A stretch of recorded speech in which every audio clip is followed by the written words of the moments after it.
After years at war, Captain Tunde Adewale finally returns home. But what he sees in his own kitchen shocks him to the core. His little girl is crying while his wife is yelling at her, and he just stands there stunned. You won't believe what happens next. Watch the full story to see how Tunde confronts this shocking family drama. And don't forget to like, comment, and subscribe for more. The desert wind carried the scent of home, dust, wood smoke, and the memory of laughter. Captain Tunde Adewale walked slowly down the narrow road that led to his village, his boots sinking into the red African soil.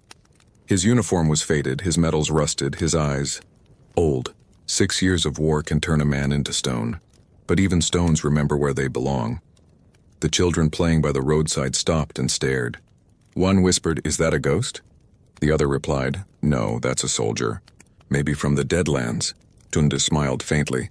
They still tell stories, he murmured to himself. Good. Let them. He had imagined this day 1,000 times.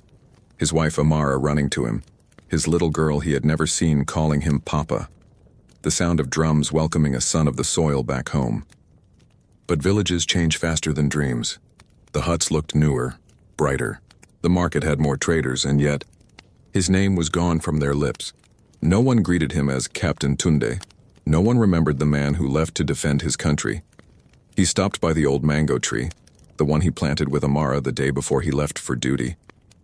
It still stood strong, but someone had carved over their initials with another name. He traced it with his trembling fingers. Kabze. K for who?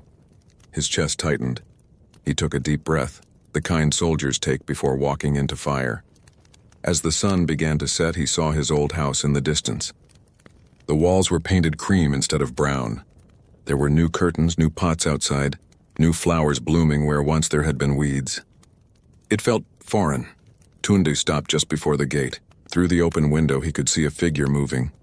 A woman in a fine wrapper, gold earrings glinting in the lantern light. Amara. His heart leapt, but then froze when he heard her voice. Zuri.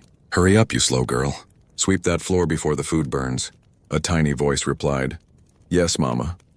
The voice was soft, trembling, the kind of voice that belonged to a child who feared to make mistakes. Tunde leaned closer, peering through the crack in the gate. He saw a little girl, no more than 5 years old, dragging a broom nearly twice her size, wiping sweat from her face with her tiny hands. Her dress was old and torn at the edges, yet her face carried his eyes. Tunde's breath caught in his throat. His world blurred for a moment. That's my daughter, he whispered. Inside, Amara shouted again. And after that, fetch water for my bath. Don't make me call you twice. The girl nodded quickly, running toward the buckets. The lantern light flickered on her cheeks, and tired but still innocent. Tunde's fists clenched. He had faced gunfire, explosions, and death itself, but nothing had ever pierced him like that sight. He wanted to burst in, to hold his daughter, to ask Amara why. But something inside him, that soldier's instinct, told him to wait. To watch, to understand. The night fell quiet. Crickets sang. The stars appeared like distant witnesses to a man's silent heartbreak. Tunde found a spot behind the tree near the window and sat there, his rifle resting beside him, though there was no war to fight here. Not one fought with bullets. At least, he whispered into the night, I came home to peace, and found another kind of battle waiting. As the lantern inside dimmed, he closed his eyes. The village slept. But for Captain Tunde, the long war had just begun. The night faded into morning, painting the village in gold. Birds sang in the baobab trees, but for Tunde, their melody felt hollow, like a song that had forgotten its words. He hadn't slept. All night he sat near his old home, watching shadows move behind those new curtains, trying to understand how love had turned into something he couldn't recognize. When the first rooster crowed, he rose, stretched his stiff back, and whispered, Let me see what became of my home in the light of day. He hid behind a pile of firewood near the compound gate. Through a small gap, he could see everything. Inside, Amara was already awake, wrapped in a bright green cloth, her hair tied neatly. She looked beautiful, polished, but her beauty carried the coldness of someone who had learned to survive by pretending not to feel. Zuri, she called sharply. Come and clean these dishes before the sun climbs too high. The little girl appeared, still rubbing her eyes, dragging a basin almost her own size. Her tiny feet kicked up dust as she moved. The morning breeze lifted her curls, and Tunde saw again that same familiar spark in her eyes. His eyes. She looked like a piece of him that life had forgotten to erase. He whispered to himself, so small, and already carrying the weight of a soldier. Zuri began scrubbing the bowls with trembling hands. Each movement was careful, scared, as if mistakes had consequences. When she dropped a spoon, Amara turned sharply. "What did I tell you about making noise?" "I'm sorry, Mama." Amara sighed and waved her hand dismissively. "If Kunle hears this, he'll be angry again. Just finish quickly, Kunle." The name struck Tunde like a blade. So that was the K carved beside her initials. He closed his eyes, steadying his breath. Soldiers were trained not to flinch at wounds, but no one trains them for heartbreak. Moments later, a car horn blared outside. A sleek black truck stopped near the gate. A man stepped out. Tall, well-dressed, gold watch gleaming. Kunle. He carried himself like a man who believed the ground owed him respect. Amara hurried to greet him, adjusting her scarf. "You're early today," she said sweetly. Kunle didn't smile. He glanced around, his tone sharp. "Is the house clean?" "I don't want to see dirt anywhere. That little girl of yours better be useful." Zuri froze, clutching her sponge. Amara nodded quickly. "She's learning." "Don't worry. Learning?" Kunle scoffed. "You feed her too much for someone who doesn't even belong to me." The words sliced through Tunde's chest. Didn't belong? He watched his daughter bow her head, pretending not to hear. Kunle walked past her without a glance, his shoes crushing the tiny flowers she'd planted near the doorway. When the man disappeared inside, Amara turned to Zuri. "You heard him. Make sure the floor shines. And don't you dare cry. He hates that." Zuri bit her lip, nodding quickly, forcing her tears back like a soldier hiding pain. Tunde's jaw tightened. The soldier inside him, the father inside him, both roared in silence. He whispered to himself. They made her afraid of being a child. He wanted to walk in, hold her, tell her she was his little girl and no one could hurt her anymore. But something stopped him, something colder than fear. If he went now, Kunle would take her away. He had to be smart. He had to understand first, what power did this man hold? What chains kept Amara from love, from truth? The day stretched long. Zuri fetched water, swept the compound, washed the clothes. Her small back bent under the weight of buckets too heavy for her size. Still, she never complained. When she finally sat under the tree to rest, she pulled something from her pocket. A small, broken bead bracelet. She held it tightly and whispered, "Papa, Mama says you went to heaven, but I still wait for you." Tunde's eyes filled with tears he'd long forgotten how to cry. He covered his face, whispering, "I never left you, my child. I was only finding my way home." As the sun began to set again, he stood up, his decision forming in silence. He would stay hidden one more night. He needed to know everything before he acted, because this was no longer about a soldier returning from war. It was about a father reclaiming his child from cruelty. And in that moment, beneath the orange African sky, Captain Tunde swore quietly, "Tomorrow I begin my fight, not with guns but with truth." The night returned, carrying the hum of crickets and the soft rhythm of drums from a distant wedding. But in Tunde's heart there was no celebration, only silence, heavy and sharp like a blade kept too long in its sheath. He sat near the tree again, his old rifle resting beside him, though he knew no war waited in the dark. Still, habits never leave soldiers. They only sleep inside them. Through the cracked window he could see the same heartbreaking sight, Zuri still awake. The little girl was wiping the table, struggling to reach the far corner with her small hands. Her eyes were half closed, her body swaying from exhaustion. "Zuri," Amara's voice cut through the air. "Did you wash the plates properly?"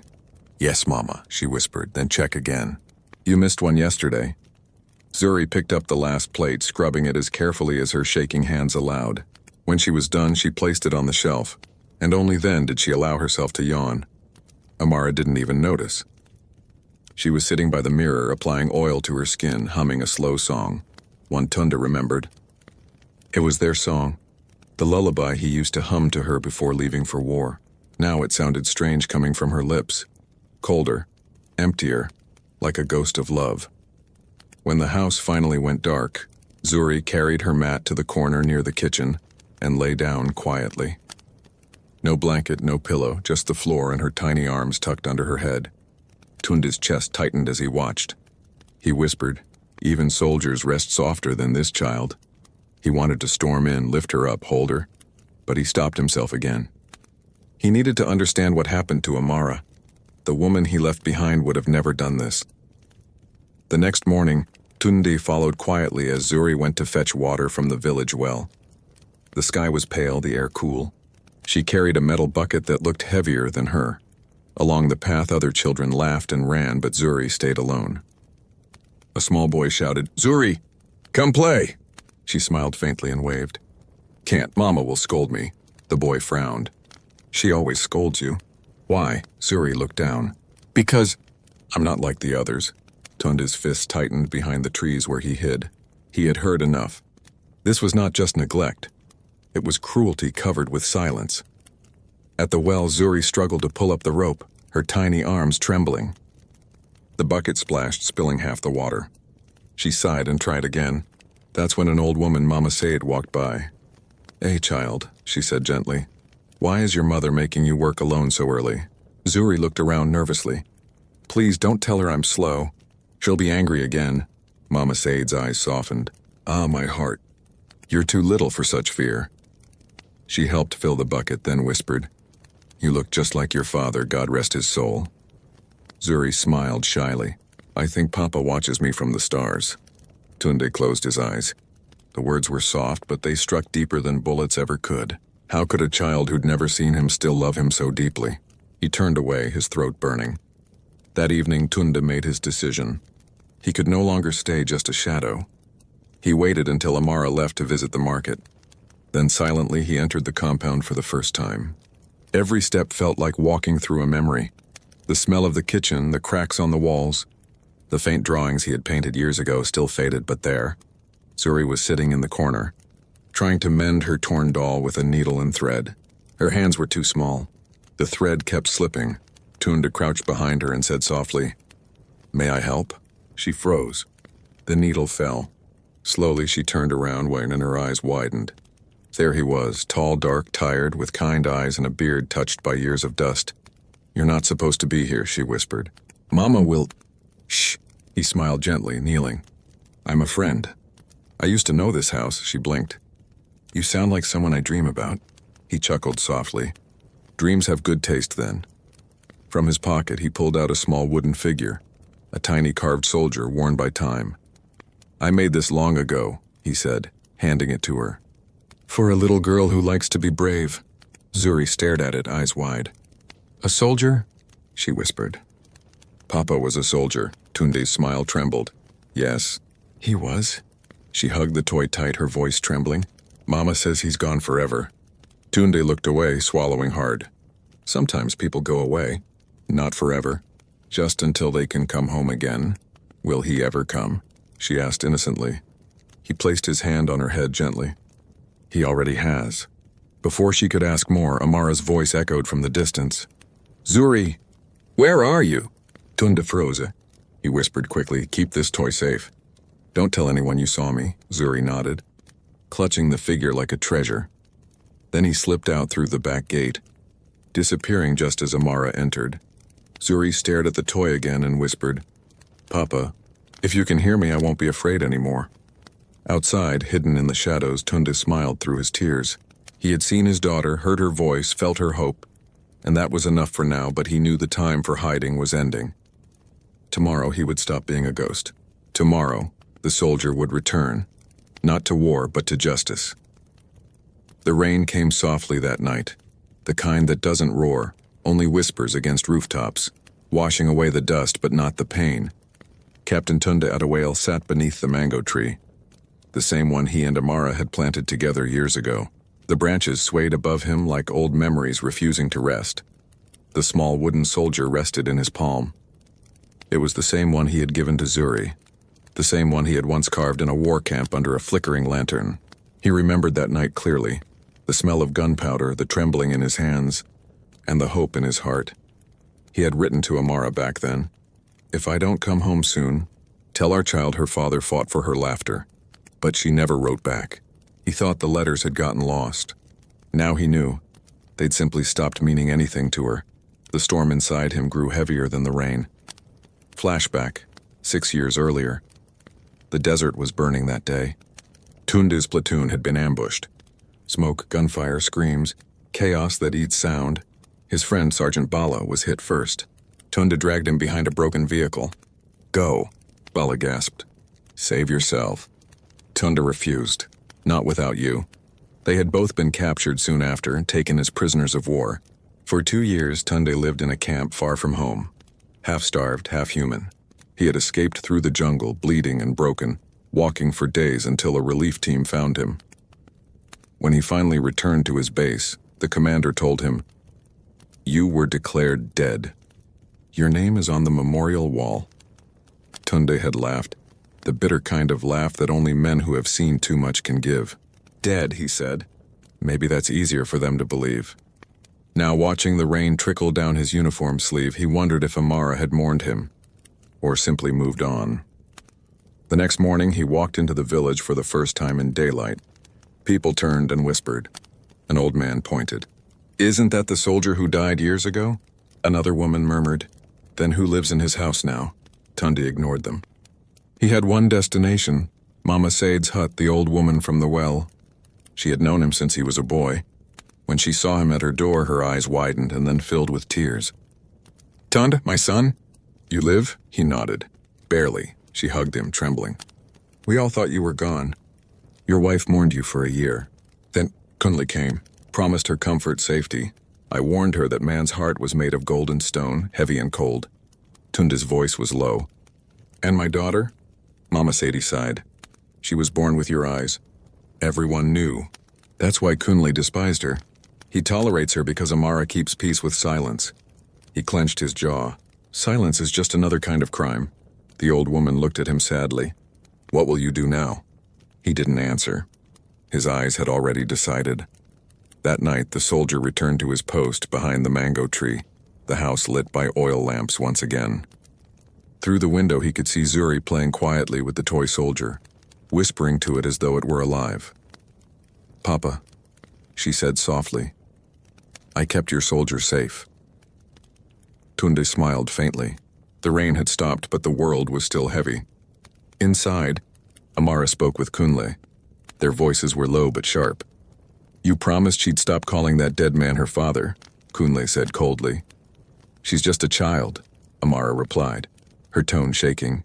"You frighten her too much. Then teach her," Kunle snapped. "If I hear her speak of him again, she'll sleep outside." Amara didn't answer. Her silence screamed louder than words. Tunde's fingers dug into the dirt. His pulse thudded in his ears. He'd seen men die for less cruelty than this, but then he heard Zuri's voice in soft, brave. "Mama, why is he always angry?" Amara froze. Her lips trembled. "Because the world makes some men cruel," Tunde whispered to himself, "and some men become soldiers to fight that cruelty." He stood, the rainwater dripping from his coat. His decision was carved into his heart like his name on a bullet. Tomorrow he would stop hiding. He would walk through that door, not as a ghost but as a father. Because wars don't end when the gunfire stops.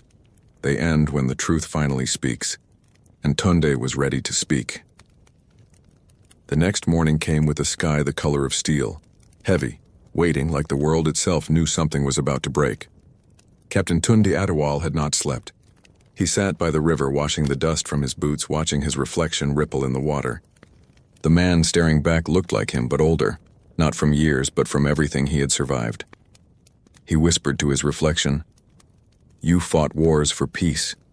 Now fight one for love." By the time the sun rose above the palm trees, he had made his choice. Amara was in the kitchen, humming softly as she stirred a pot of stew. Zuri was outside sweeping the compound, her little hands already covered in dust. Kunle had gone to the market, thank God. That was when the wooden gate creaked open. At first, Amara didn't turn around. She thought it was Zuri coming back inside. But then she heard a voice, deep, quiet, familiar. "You still hum when you cook." The spoon slipped from her hand and hit the pot. The stew sizzled. Amara froze, the sound of that voice pulling her back through years of buried memories.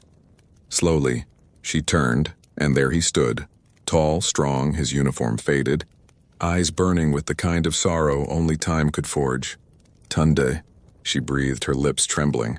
He didn't move. He only said softly, "You told our daughter I went to heaven." "I didn't." Her knees went weak. She grabbed the table for support. I thought you were dead." Everyone said.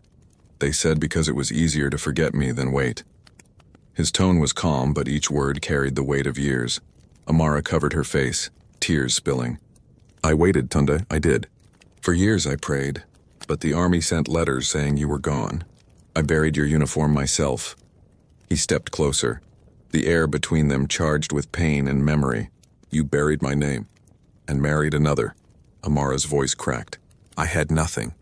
No money, no home, a baby to feed. Gunla came with promises, food safety, a roof. I didn't do it for love. I did it to survive." Tunde's jaw clenched. "And in surviving, you turned my daughter into a servant." Amara looked away, ashamed. "You don't understand. Kunle hates her because she looks like you. If I show her love, he punishes her. I thought if I made her useful, he'd spare her." Tunde's voice broke for the first time. "You made her strong, yes, but through pain no child should know." She fell to her knees. "I didn't mean to hurt her." "I only wanted her safe," he crouched, looking her in the eyes. "Safety without love is just another kind of prison." Outside, a soft breeze stirred the air. Zuri peeked through the door, her tiny hands gripping the frame. She didn't understand everything, but she knew that voice and the one that felt like home. "Papa," she whispered. Tunde turned, his heart stopping for a moment. Their eyes met, his full of tears, hers wide with wonder. "Zuri," he said, his voice shaking. She ran to him without hesitation, her little arms wrapping around his neck. "I knew you'd come. I told Mama you would." Tunde held her tight, his tears falling into her curls. "I came home for you, my little soldier." Amara watched, trembling, her hands over her mouth. The sight pierced her deeper than any scolding ever could. For the first time in years, her house felt alive again, filled with a love she had buried under guilt. But just as peace began to bloom, thunder struck. The front gate slammed open. Kunle's voice thundered through the compound. "What is going on here?" He froze when he saw Tunde, standing tall, holding Zuri Amara on her knees. His face twisted with rage. "Who are you?" Tunde straightened. "The man whose house you live in. The father of this child." Kunle laughed bitterly. "Dead men don't come back to claim what's mine." Tunde's eyes turned cold. "Then maybe it's time you learned. Not everything you own belongs to you." Zuri clutched Tunde's hand, whispering, "Papa, please don't fight." He looked down at her, softening. "No, my child. I've fought enough wars." He turned back to Kunle. "This isn't about fists. It's about truth. And everyone in this village will hear it." Kunle sneered. "You think they'll listen to a ghost?" Tunde's voice steadied, calm like a storm's eye. "They'll listen when I show them who the real ghost is. The man who haunts his own home with cruelty." Outside, thunder rumbled again. Not from the sky, but from hearts ready to break their silence. Tunde had returned not just to reclaim his daughter, but to reclaim justice, and by dawn tomorrow, every lie that had buried him would rise from the dead. The village was quiet that evening, but inside Tunde Adewale a storm raged. The wooden soldier he had given Zuri sat in his pocket, a reminder of innocence and hope he could not let die. Inside the compound, Kunle paced like a predator. His gold bracelets jingled with every step, his eyes darting between Amara and Zuri, who clung nervously to a chair. "Who is this man?" Kunle demanded, his voice sharp, full of venom. "I've seen many fools, but this one thinks he owns this house." Tunde stepped forward slowly, his eyes fixed on the man. His uniform was dusty, his boots worn, but there was a steel in his stance that made Kunle hesitate. "I am Tunde Adewale," he said quietly. "And that girl," he gestured to Zuri, "is my daughter. You have no right to hurt her or claim her as your own." Kunle laughed harshly. "Your daughter? She's mine now. Your ghost has no power here. Amara chose me. She belongs to me." Amara stepped back, trembling. Please don't." But Tunde didn't listen. His soldier instincts had returned, not for war abroad, but to fight the cruelty that had crept into his home. "Amara," he said softly, yet each word cut like a blade. "You've kept her from love, from her father, from her own childhood. You may have feared Kunle, But love is stronger than fear. Kunle's face twisted with rage. He lunged toward Tunde, fists ready to strike. But Tunde sidestepped, moving with a grace honed on battlefields, and grabbed Kunle's wrist, twisting it firmly. The man yelped. "Don't touch her," Tunde said, his voice low and lethal. "She is not yours to command." Zuri clung to Tunde, whispering, "Papa." "He's so scary." Tunde kissed the top of her curls. "Not for long, my little soldier. Not for long." Outside, villagers began to gather, sensing the commotion. Mothers peeked from doorways. Children stopped their games. Elders whispered about the man who had returned from the dead. Tunde released Kunle, letting him stagger back. "You thrive on fear," he said. "But today everyone will see the truth. You are not a man who protects. You are a man who terrifies." Kunle tried to recover, puffing up his chest, but the murmurs of the villagers grew louder. "Is this the man who hurt a child?" One elder shouted. "Is this the man who made her work like a slave?" Another added.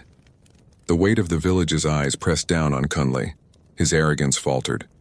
He stepped back, sweat beading on his forehead. Tunde turned to Zuri, kneeling to meet her eyes. "Listen carefully, little one. You are my daughter.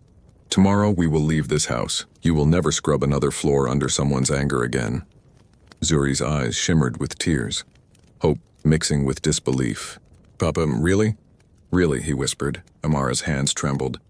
She stepped closer, placing her hands on Tunde's shoulder. I was wrong. I didn't protect her the way I should have." Tunde nodded. "It's never too late to do what's right. But first we leave this place before Kunle causes more harm."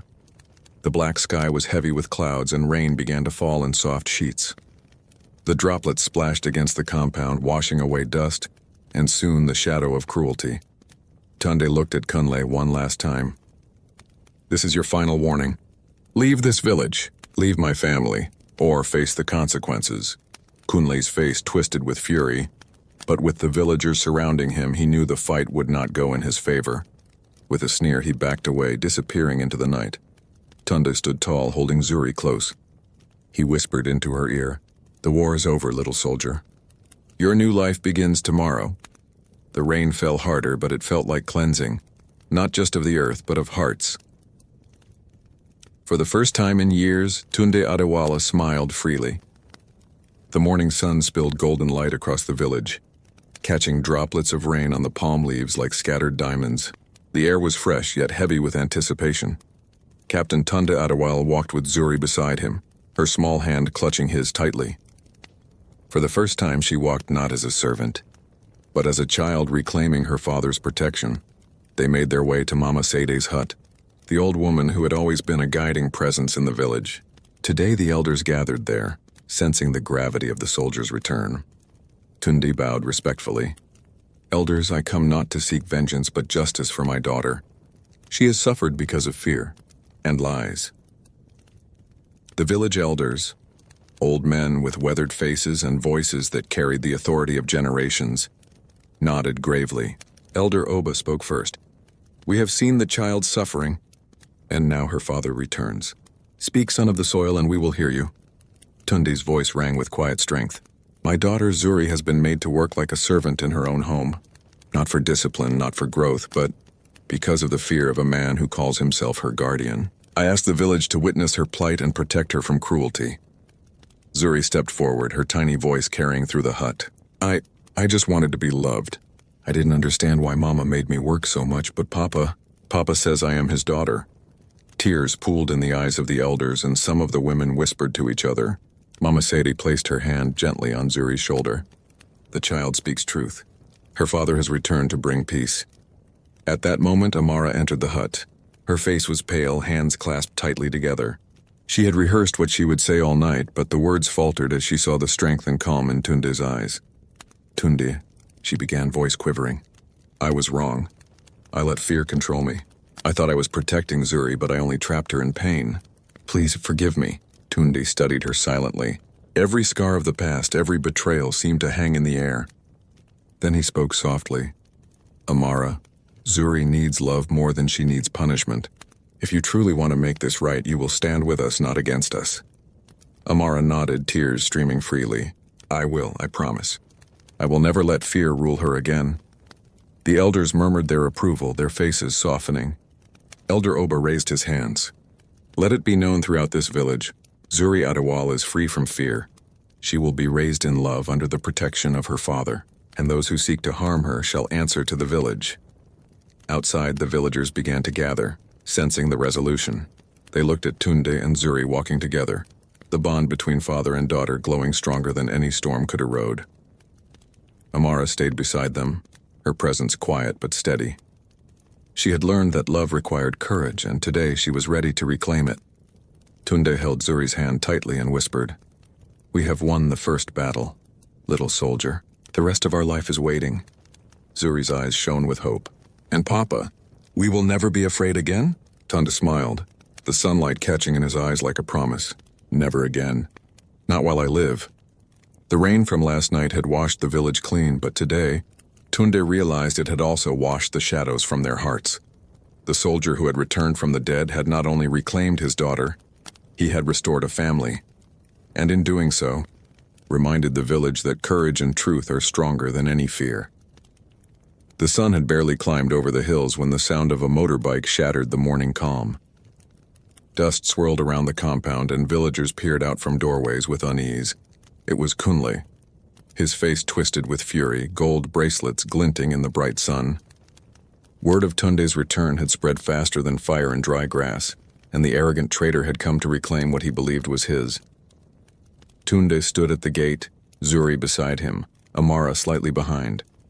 The small wooden soldier from days before was tucked in Zuri's pocket, a silent symbol of hope and resilience. Kunle barked, "I warned you. That child, that house, it's mine. Move aside."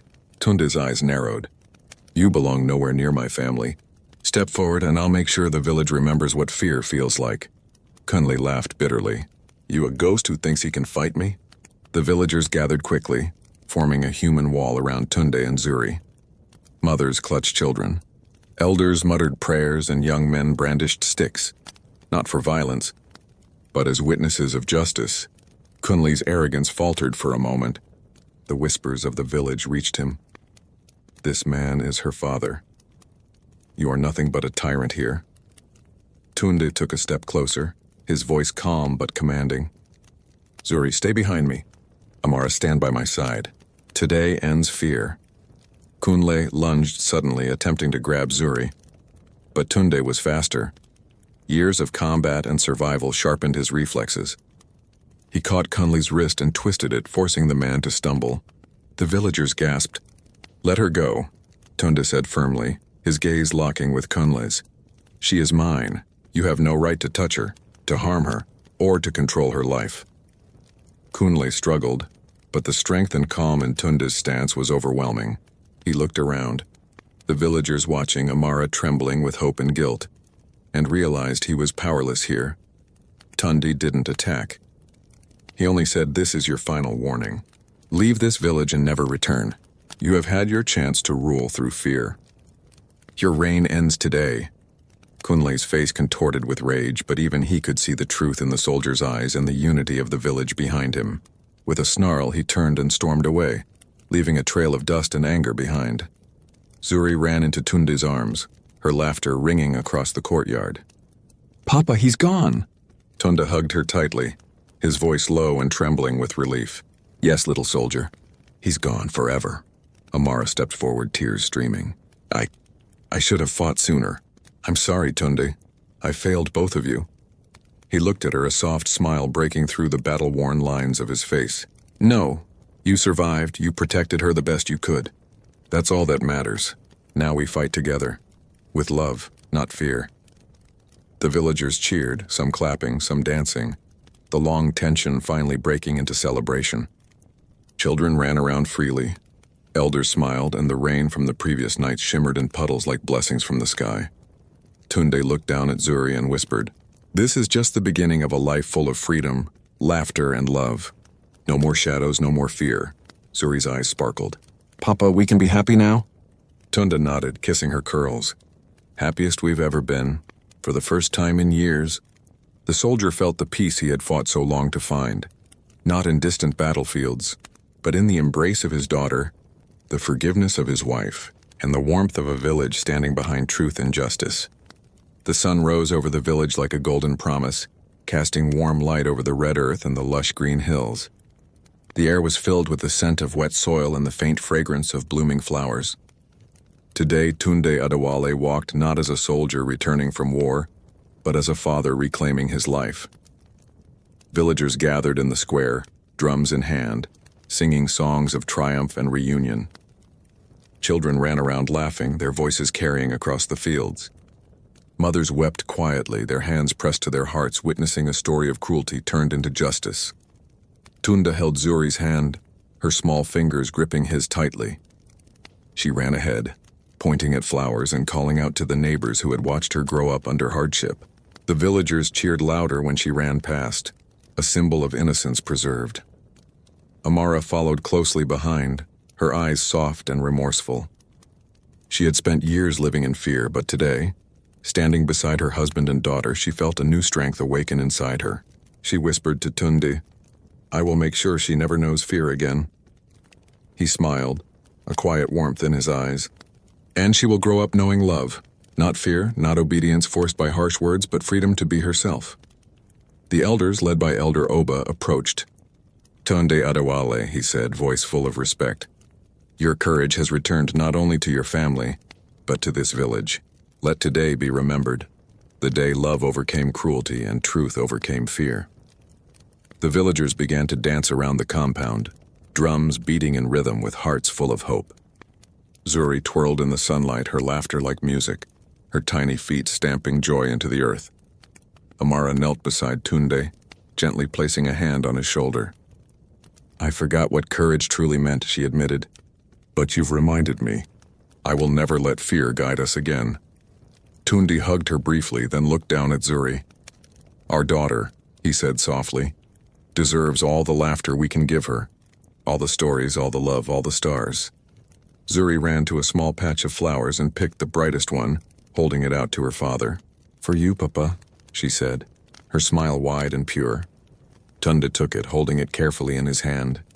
"For me?" "For all of us," Zuri replied, laughing as she ran to the elders who clapped and cheered. The village joined together, celebrating not just Tunde's return, but the triumph of family and community. The sun climbed higher, illuminating a home once darkened by fear, now bright with laughter and promise. That evening, as the villagers lit lanterns and the aroma of fresh food filled the air, Tunde stood at the edge of his home. He watched his wife and daughter laughing together, the kind of sound that could heal wounds older than time.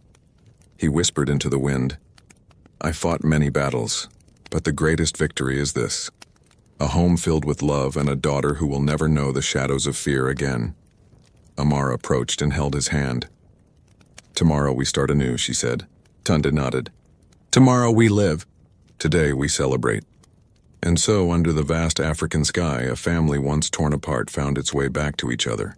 The drums of the village sang a tale of hope, courage, and love, a tale that would be told for generations to come. The dawn broke gently over the African village, painting the sky in shades of gold and pink. For the first time in years, Tunde Adewale woke without the weight of war pressing down on his shoulders. Today was not about battles or shadow. It was about life, family, and hope. Zuri was already awake, her small feet pattering across the compound. She had set up a little breakfast for her father and mother, proud to finally help with love rather than fear. Tunde smiled, kneeling to hug her. "Papa," she exclaimed, her eyes bright. "I made it perfect." "You've outdone yourself, little soldier," Tunde said, lifting her up. "I'm proud of you." Amara entered carrying a tray of tea and fresh bread. Her smile was gentle, a mix of relief and joy. She knelt beside them, and together the three shared a quiet moment of peace, the first real one in years. The villagers began to gather, bringing fruits, grains, and small gifts. Mothers whispered to their children, "This is the man who returned from the dead to protect his daughter." Elders blessed the family, their hands raised to the sky. The village square became alive with drums, laughter, and dancing, celebrating the reunion and the triumph of courage, love, and truth. Tunde stood tall, holding Zuri's hand while Amara walked beside him. He looked at the villagers and spoke. "Today we do more than celebrate. We honor the bond between a father and daughter, the power of truth over fear, and the strength of a family that refuses to break. Zuri danced around them, laughing. Papa, Mama! Can we go to the river today and play? Tunde chuckled. Absolutely, little soldier. Today is ours. Amara squeezed Tunde's hand, tears in her eyes. I was lost for so long, Tunde. Thank you for coming back. He smiled warmly. No, Amara, we found each other again. And now, we live together, always. As the sun climbed higher, Tunde, Zuri, and Amara walked toward the river. The gentle breeze brushed against their faces, carrying the scent of flowers and fresh earth. Children ran alongside. Villagers cheered, and the drums echoed across the hills. A celebration not of war, but of life. The house that had once been heavy with fear now glowed with laughter. Tunde watched Zuri run into the water, splashing and giggling, and he felt a warmth spread through his chest. For years he had fought in battles far from home, but no victory had ever felt as sweet as this. Reclaiming his daughter, restoring his family, and healing hearts broken by time and fear, Amara approached, placing her hand on his shoulder. This is the life we were meant to have, she whispered. Tunde nodded, his eyes scanning the village he had once left behind. Yes, and we will protect it, love it, and never let shadows take it from us again. Zuri ran back to them, water dripping from her curls, holding out the wooden soldier. Papa, he's happy too. Tunde took the little figure, hugging it close, and looked at his daughter. Just like us. The sun set over the village, casting long shadows that now felt soft, warm, and safe. The drums faded into laughter. The wind whispered blessings. And the family, father, mother, and daughter, began their new life together, stronger and happier than ever before. And so, under the vast African sky, the soldiers' long journey ended not with war, but with love, laughter, and a home finally filled with peace.